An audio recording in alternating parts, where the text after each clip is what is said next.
it's very important not to give up. And it's so easy to give up. And there's so many moments in all my career, actually, that I would have been justified to give up because all the odds were against me. But it's those times, if you then don't give up, you'll get to the next stage. And it's very important to just bite through it and just, weather it through, and you'll get at the next step. Welcome to the She Clicks Women in Photography podcast. I'm Angela Nicholson, and I'm the founder of She Clicks, which is a community for female photographers. In these podcasts, I talk with women in the photographic industry to hear about their experiences, what drives them, and how they got to where they are now. This episode features Christie Goodwin, a music photographer and visual storyteller with a passion for capturing the essence of live performance. Hello, Christie. Thank you so much for joining me today on this podcast. Thank you for having me. Now, quite a few female photographers that I've spoken to recently have said that they've come to photography as a second career, but I get the impression that's not the case for you, and it was always your first choice. Is that right? That's right, yeah.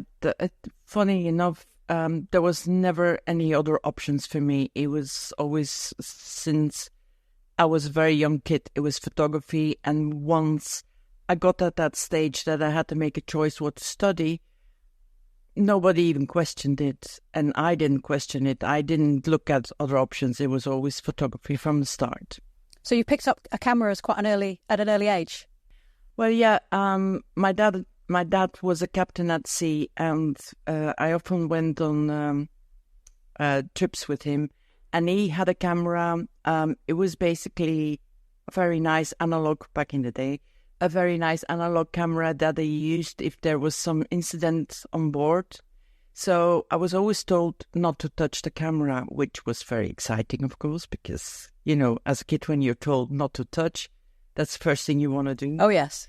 And so I ran off with the camera, of course. And what I really enjoyed, because my life was quite chaotic, was that I could actually condense the world into a frame, which I found very exciting. Mm-hmm. And so I always kept running off, always being told off. And then first I just looked through the camera. It was just the experience to frame things into it and look to it. But then I started pressing. And what I didn't at that time, because I was very young, didn't realize that something went on that film. And that he would later develop the film and then discover that I had been taking, God knows what. So in the end, when I was, for my 14th birthday, he bought me my own analog camera, said, "You're not touching mine anymore, you get your own." And from that day on, other girls wore a handbag and I wore my camera. And it was just me and my camera.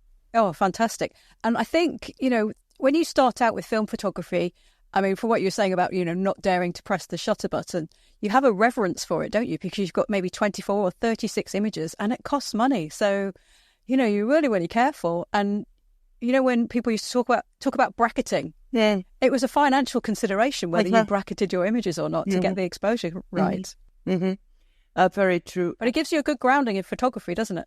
Yeah, and if you look at my whole career, I shot analog longer than digital.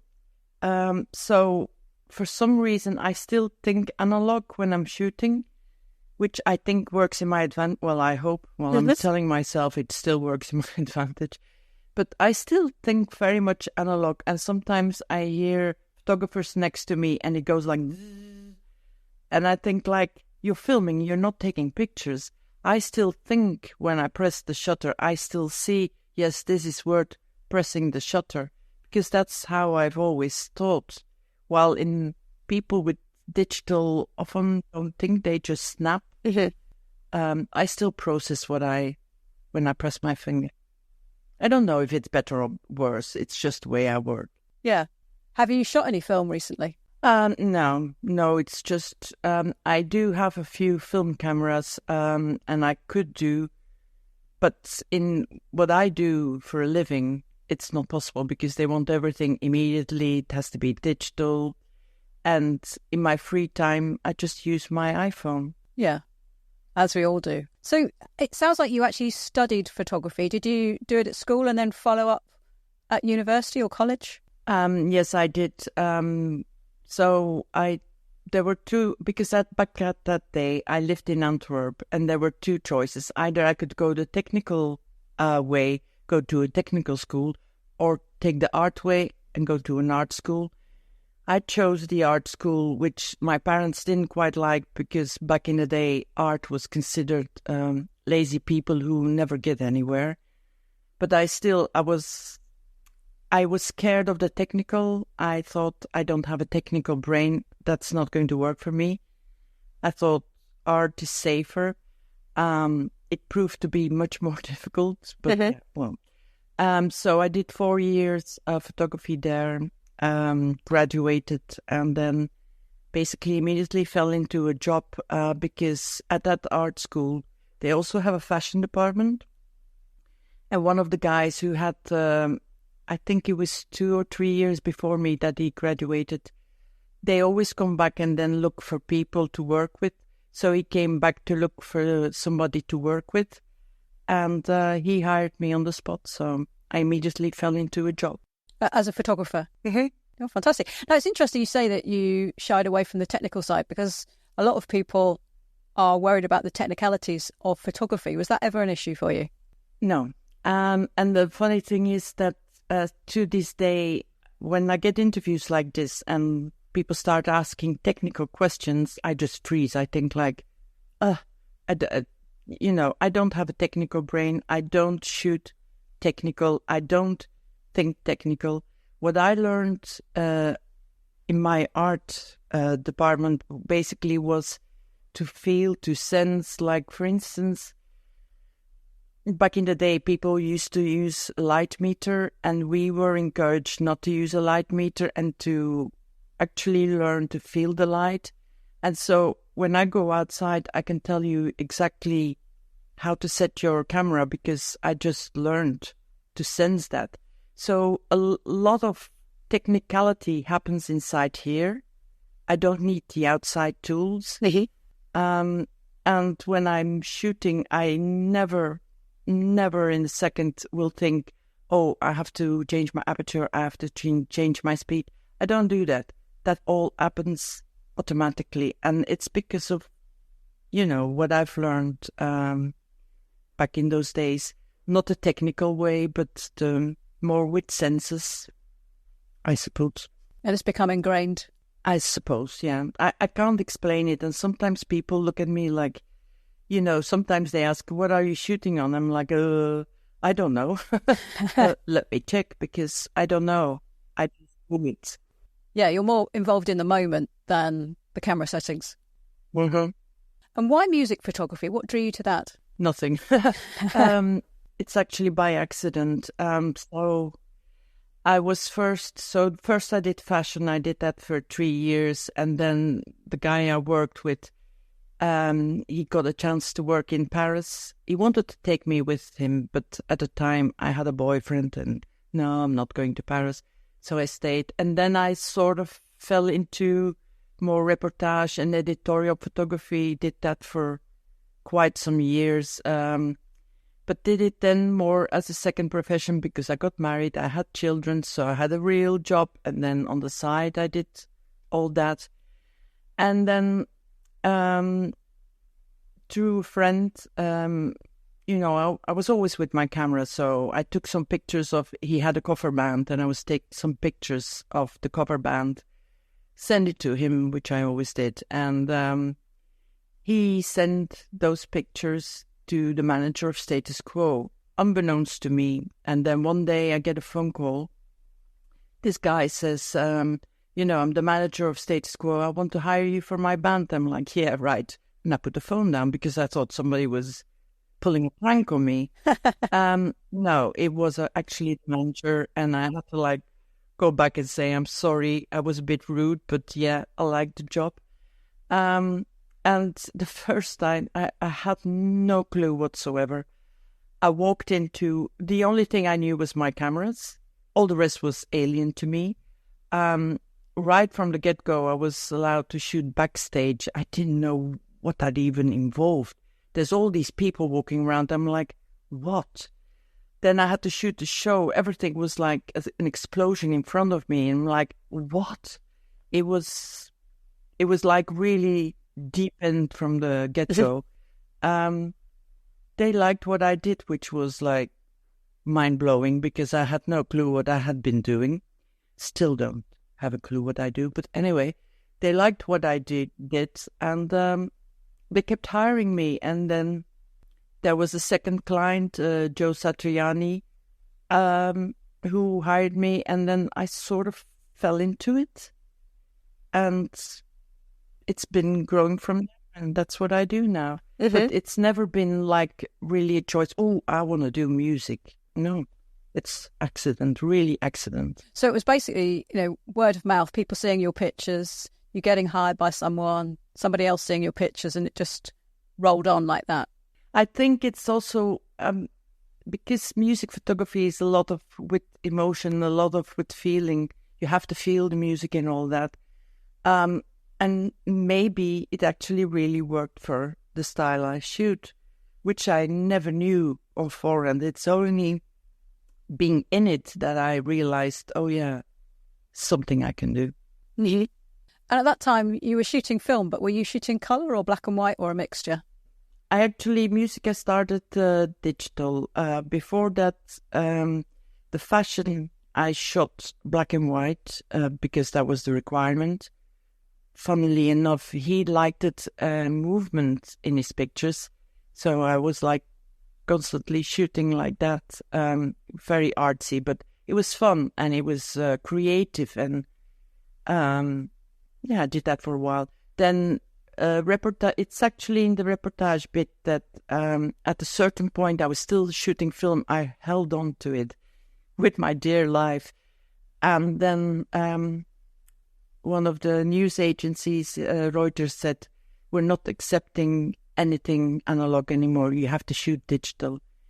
And I really didn't like it. And so just to get the job, I borrowed somebody else's digital camera, which I had to then, again, start from zero to learn how to use that. But that's how I had to start because the requirement was there. The news agencies didn't allow analog anymore. It all had to be digital files. In the beginning, I still transformed my film into digital. Did that for a while, but that was too much work. So then I jumped back. But I was very late going digital. I really didn't want to. The first Status Quo gig that you photographed, was that on digital rather than film? Yeah. Again, a borrowed camera of somebody. And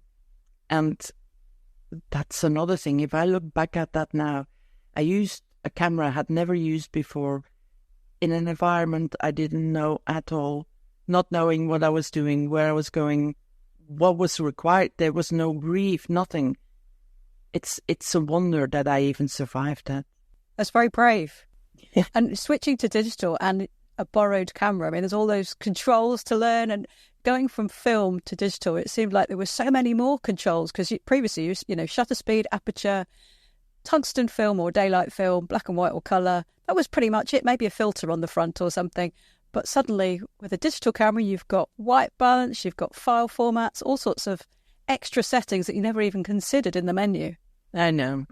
So that's very impressive. Yeah, or stupid.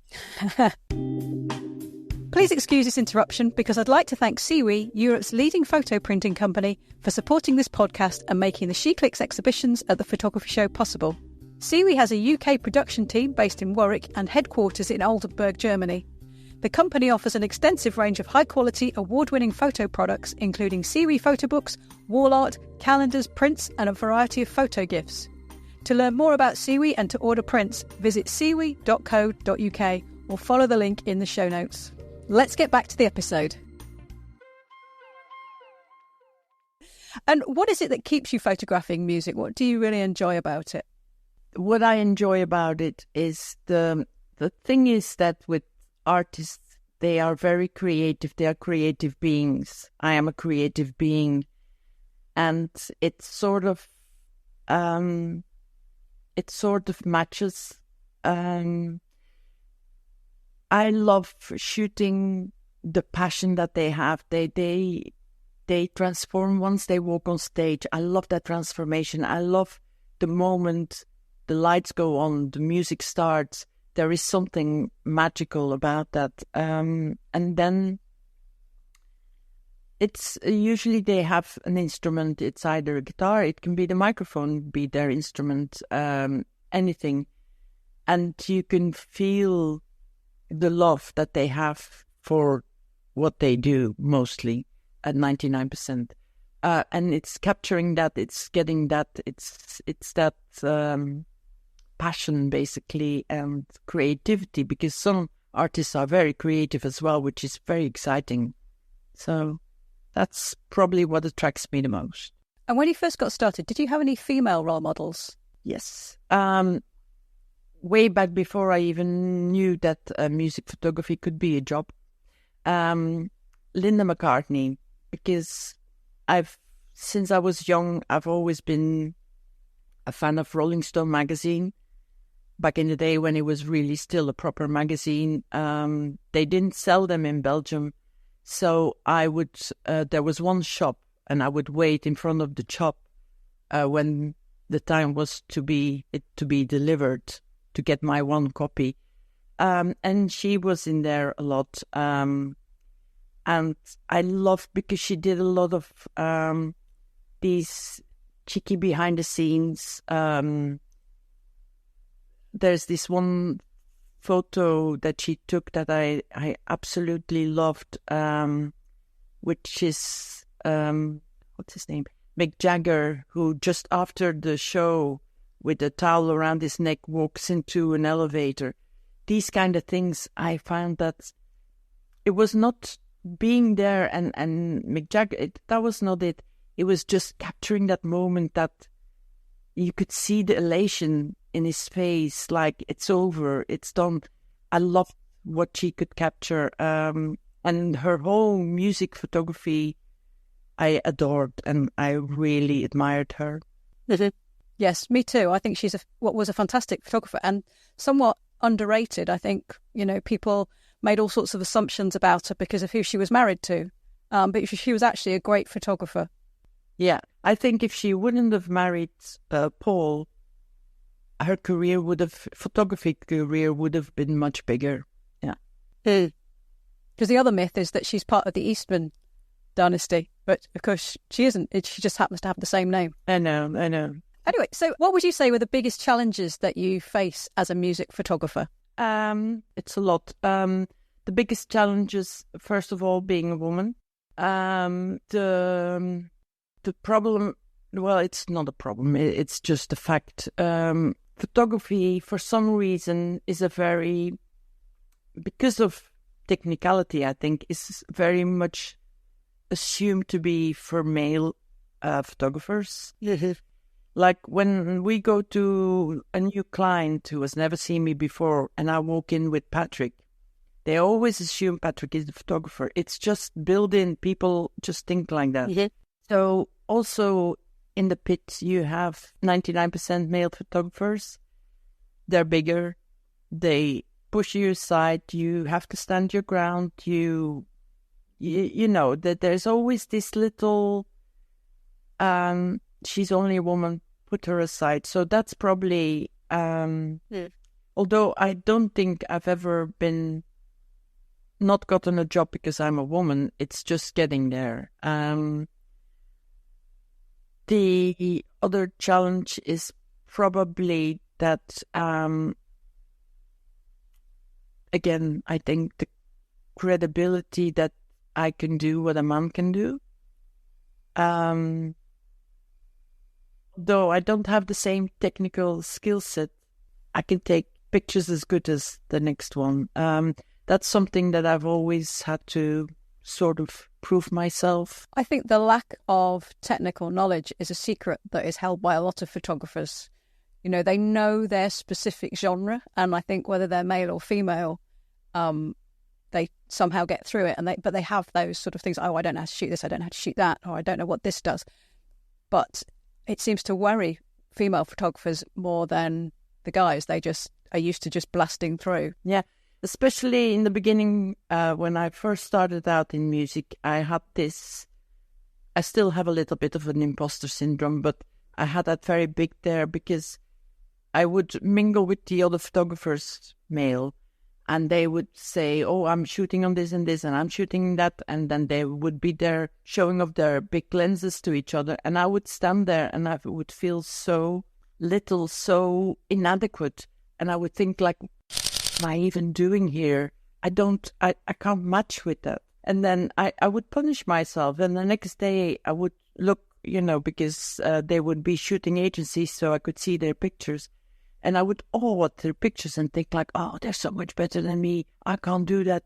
Oh, why I'm doing this? And I would talk myself down constantly. And then another job would come in. And I would think like, okay, I can do this. And off I go again. And it was like this constant, like, putting myself down, up again, down, up again. But now I'm up. I don't let myself be put down again. But it took a journey to get there. So it's just a question of just keeping going, and eventually that belief came through because people keep booking you. Yeah, that's one of the things I always say to young photographers is it's very important not to give up. And it's so easy to give up. And there's so many moments in whole my career, actually, that I would have been justified to give up because all the odds were against me.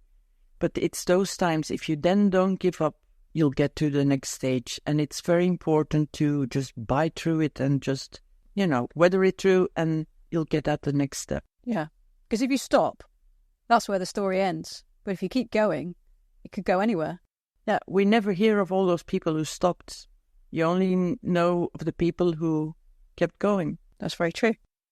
How do you approach photographing different genres of photography? Because it's very different photographing someone who's sitting quietly at a piano playing a ballad compared to, say, the lead singer of a thrash metal band. Well, to be honest, there is no difference. There is the same passion. It's just expressed differently. For me, there is no difference. When I do a classical shoot, or I do, like you say, a thrash or punk or whatever, for me it's all the same. It's just the artist being very creative with the passion he has, and that's what I capture, whether it's silent or whether it's explosive. You just go into it same way. You just have to, the guy on the piano, which might sound very quiet and very classical, that passion is the same that the guy who's trashing his guitar, basically, same passion. It's just expressed differently, but captured the same way. I guess you'll get the lighting onto that pianist, won't you? So you get some drama created there as well. Yeah. One issue I've faced when I've photographed music at, say, at a festival, which is, a big high stage, and it's usually got monitors at the front. I'm only 5'2", so if the musician is somewhere towards the back of the stage, sat down, I can probably only see them from the chin up.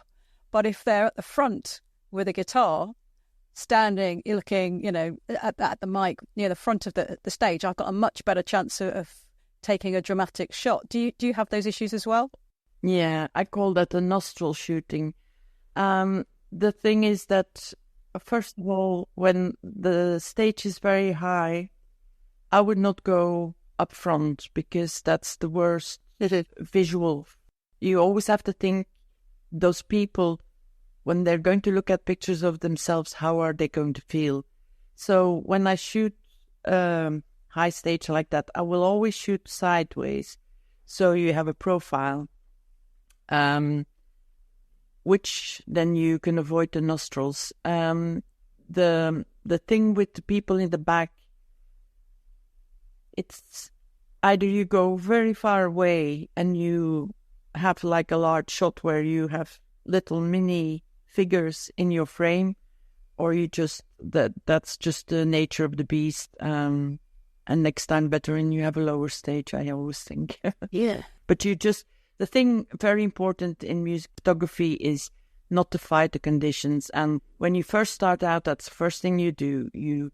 The light goes on and there's hardly any light, or there's red light, and you start fighting it. And the conditions are not very good and you start fighting it. And you're constantly fighting what you're getting. And somewhere halfway through, I had to give that up, and now I don't fight it anymore, because if you embrace what you got, like I said, the high stage, the front one is there, that's the one you can work with, then just focus on that one.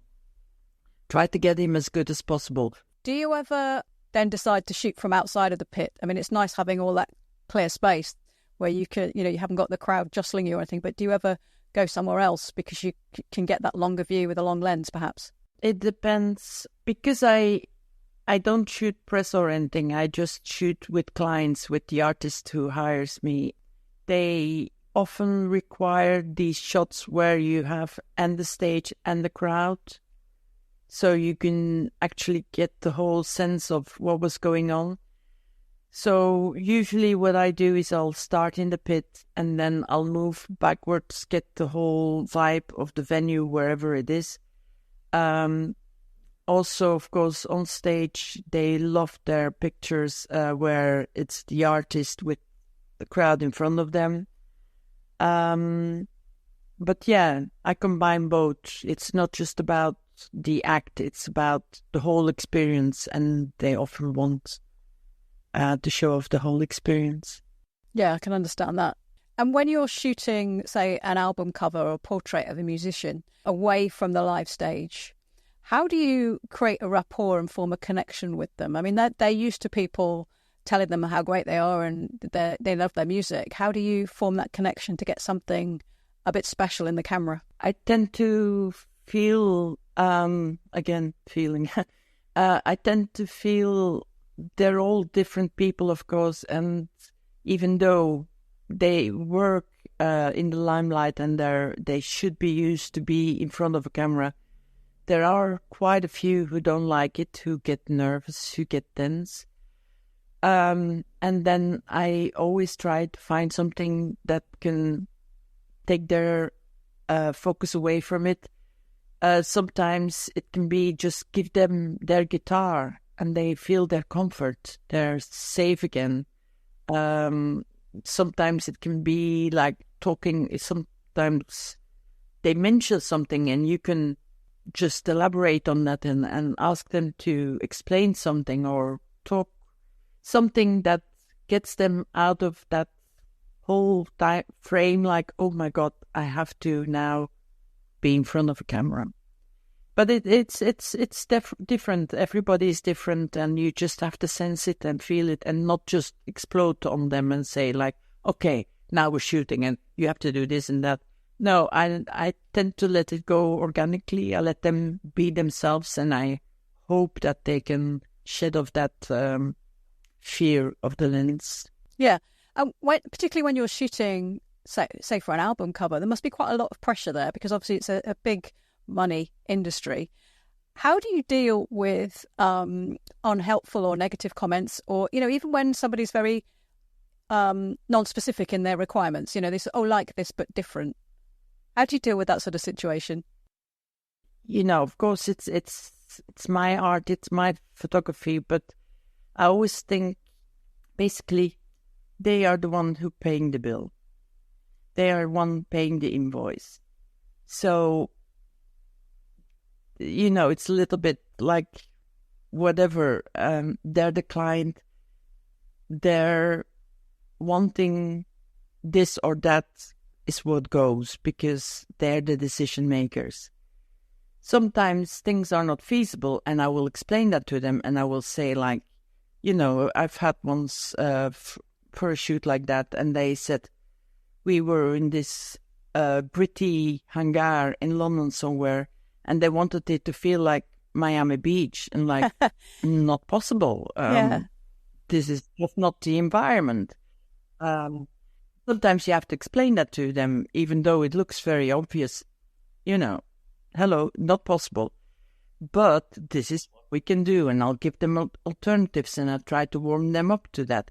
But when a client comes to me and they say, we want this, this, this, this, I'll try to make it possible because they're the client. They know what they want. And a lot of these artists have a lot of creative people around them who have a vision, who often express the vision of the artist. And I try to work close to them, and I listen to them, and when it's possible, it's possible. When it's not possible, I will tell them. Good advice, I think. Remember who the client is. Mm-hmm. Okay, so we've come to the section that I'm calling 6 from She Clicks. And I've got 10 questions from She Clickers, and I would like you to answer 6 of them, please. So if you could give me a number from 1 to 10, I'll ask you the first question. 1. Okay.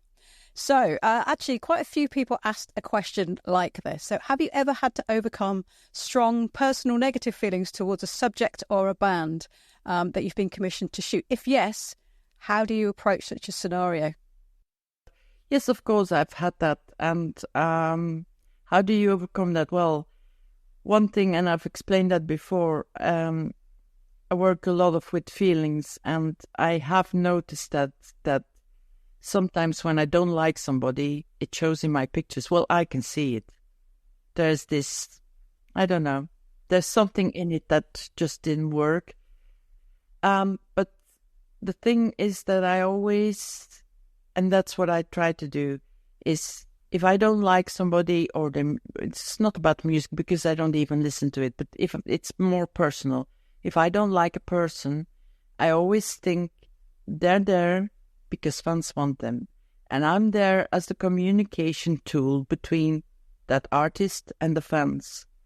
And that's what I need to do. And I just try to think of those people, although I don't understand why they're screaming there and they're happy to see that person, but they are, and I have to respect that, and I have to capture that for them. And that's how I try to...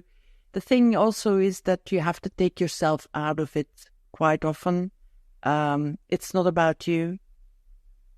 This photography, I'm just the one pushing the button, but it's not about me, but the artist and the fans. And I'm just bringing them together through pictures. That's my job.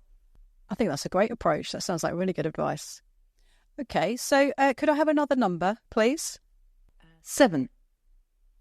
7, okay. What kit would you recommend for someone starting out in live music photography? Now, I know you said you're not sort of particularly technically minded, but are there some aspects of a particular camera or type of lens that you would recommend? Well, these days, any camera is a good camera. There's no bad cameras anymore. So if you're starting out, don't be fooled to have to buy the most expensive kit. Don't do that. The most important thing is that when you buy a camera, know it inside out. It has to be... My camera is like my hand. I don't even have to think about it. That's the place where you have to get. And I tell that to everybody. Shoot all day through. Shoot thousands and thousands of pictures. Really get to know your camera. Do all sorts. Shoot in darkness. Shoot in light. Shoot in the brightest sun. Because that's how you... And make a lot of mistakes. Because that's how you learn to know your camera. Now, for shooting music, I would always advise the 24-70 lens and then the 70-200, because then you have the whole range from close by to far away. Don't get fooled with all the knickknacks like fisheye lens and all those things, because those are little gadgets and it's nice to shoot with it. But in the end, that's not what brings out the quality. The quality is just taking the picture that's there. So if you have that range of lens, you're fine. You can shoot anything. Yeah. And of course, you don't want to be spending time swapping lenses around all the time. You've got a limited amount of time to get the great shots. Okay. So that's 2. Would you like another number, please? Number 3. Number 3. Do you prefer the dynamism of concert environments for photography or the more controlled environments where you have the opportunity to, maybe you're shooting an album cover or something and you've got the opportunity to control the lights and you're in charge of everything? Well, in the ideal world, I would be able to control the lights at a concert, but that's not a fact. No, I prefer anything live, no matter how bad it is, and sometimes can be. I do not like shooting in a studio in a controlled environment because it's numbing. It's very hard to be creative when you do something like I often have to do when a band is on the road and they want some shots, it's usually in the ugliest venue, in the ugliest backstage, but it's organic. You can, it's creative. It's trying to find little fine gems in a massive ugliness, but that's what I like. I like the challenge of that. When everything is so predictable, it just stifles my creativity. It's just like, I find it boring. Fair enough. We each have our own thing, don't we? Okay, so could I have another number, please? 9. Number 9. Oh, when you work as an official tour photographer, how much time does that take up? Are you there for the whole tour, or do you just go for specific gigs? It can be either way. Sometimes I'm hired for the whole tour, and sometimes I'm hired, but like very large tours, like for instance, say Katy Perry. Then I am hired for maybe the 4 or 5 first gigs, because then I can get enough material which they make the tour programs and all that with. But then, like for instance, with Usher, I was hired for the whole tour because he basically wants to document everything. So it really depends from client to client and what need they have. Do you have a preference? I prefer just a few shows, so I really get to know the show and I can really tick all the boxes that I want to tick, because the first show you shoot, I'm usually like a headless chicken. It's like thrown at me and like, what's happening? Where am I going? And then the second show, you already know, oh, I might want to get that and that. And you can build that up. And like the 4th or 5th show, you actually know the show and you're singing along with the songs you've known. You know those by then as well. Yeah. And then you can really pick and choose your shots. And then I sort of have scratched my itch, you know, I got it. I'm good to go now. And then I like to go. And do you get to know, like, you know, often the artist has some sort of signature moves, and also the lighting, they'll do something at a particular point in a song. Do you get to know those? Yeah, basically the light is a concert on its own. It has a rhythm. There is a musicality to it. And you basically, that's why I say I don't listen to the music that comes off the stage. I listen to the music of the lights. And I try to get that sequence in my head, like, oh, this is going to go that way.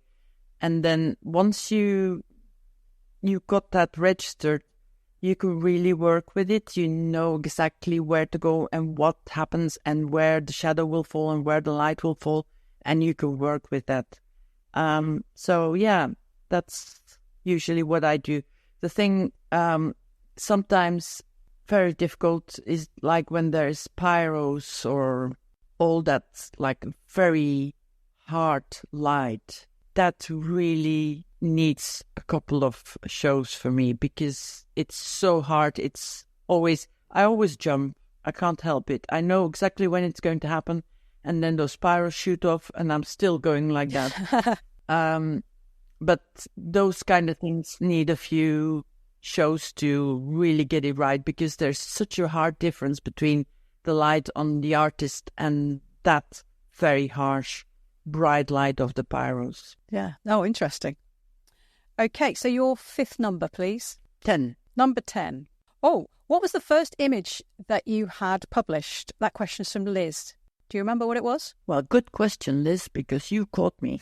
I think it must have been Status Quo, because the funny thing is that of that very first shoot that I no clue what I was doing, they actually used that in a DVD booklet. And if I look back at that now, I think like, what was I thinking? But I think it must have been Status Quo. Oh, wow. I find it really amusing that, you know, that's going against all the advice as well. You know, your first published image, you used a borrowed camera. So you didn't know it inside out and back to front, but somehow you managed to persevere and got a fantastic image that was used in a DVD. Okay, so could I have your last number, please? 6. Number 6. Oh, this is an interesting question. When you're shooting a live event, how much do you plan in advance and how much is reacting to how events unfold on the day? That question's from Caroline. Again, a very good question, and I don't prepare at all. It has sometimes worked against me, but the thing is that for some reason, I don't research the artist the band or anything, because I don't want to be, there's so much imagery going around. And if I was to research the artist, you'll see the pictures and you can't help yourself, but you're going to shoot that way. And I don't want to do that. I want my own voice in it. I want to receive whatever I'm getting my own way, not being, sort of distracted by what I've seen. So I usually, actually never research what I'm going to shoot. I like to go in there and be basically like a child, be bewildered with what I get. And it's always a gamble because some things can be very difficult to shoot and I'm not aware of it. And I just have to go and just, catch on to it in the moment. I usually don't know the artist either, which has put me in uncomfortable situations that I pass them in a corridor, for instance, and I don't even know it's the artist. These kind of things, of course, Patrick often says, you should look them up, you should do, and I don't, because I just don't want to know. I like to go in blind. I think I'm also a bit of a thrill seeker, so probably that's also an aspect to it. I like the thrill of not knowing and being thrown into the deep end. Yeah, I can identify with that. Well, thank you so much for answering all those questions and for joining me today. If anyone isn't following Christie on Instagram, I'd really urge you to do so, because Christie's images are amazing, but also it's the stories that she posts with those images that are really, really interesting to give lots of insight into music photography. Actually, there's a bit of technicality there and also about the experience and just what it feels like to be a music photographer. So I will put the link in the show notes, but it's Christie Goodwin. So thank you very much, Christie. Well, thank you for having me.